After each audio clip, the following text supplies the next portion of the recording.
Hello আমার সকল কবিতা প্রেমী বন্ধুরা, কেমন আছো তোমরা?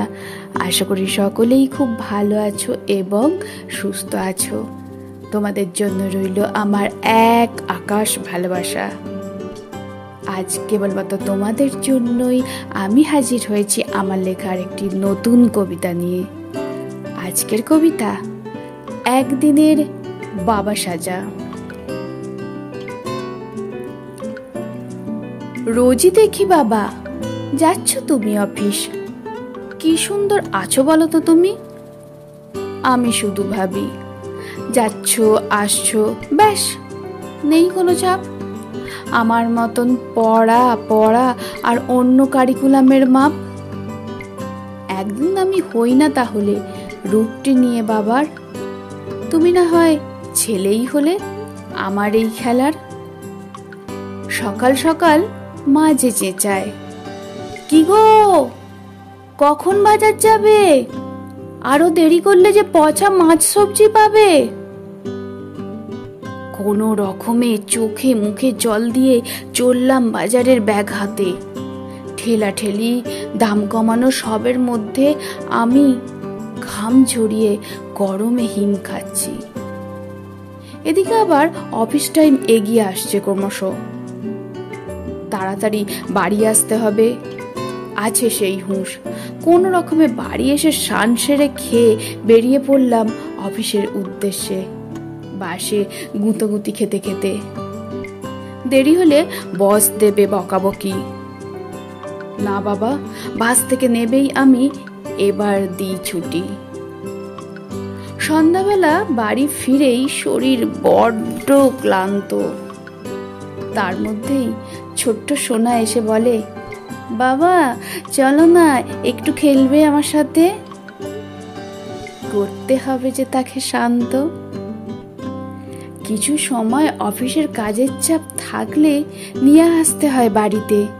সেদিন তো রেস্ট বলেই থাকে না কিছু আমার এই ভাগ্যে। বাবা তুমি থাকো বাবা হয়েই, আমি বাবা ছেলেই ভালো, নিতে পারবো না তোমার জায়গা। দেখলে মনে হয় তোমরা কত ভালো থাকো, আসলে তা নয়।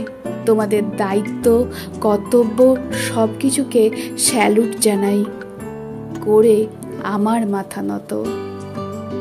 মা আমাদের যেমন গর্ভধারিণী মমতাময়ী, বাবা তেমন পালনকর্তা।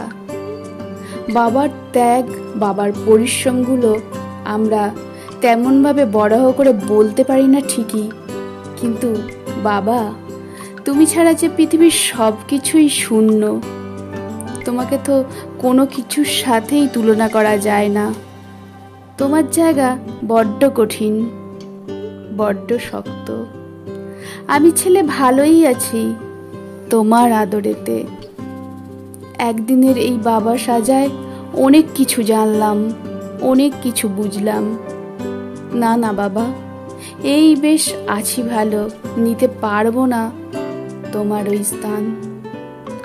তাই বলি থেকো সাবধানে, তুমি বাবা বাবাই থেকো, আমি তোমার ছেলে। এই স্নেহ ভালোবাসাতেই কাটিয়ে দিই যেন আমরা বাবা ছেলে। কলমে ও কণ্ঠে শ্রাবন্তী সাহা।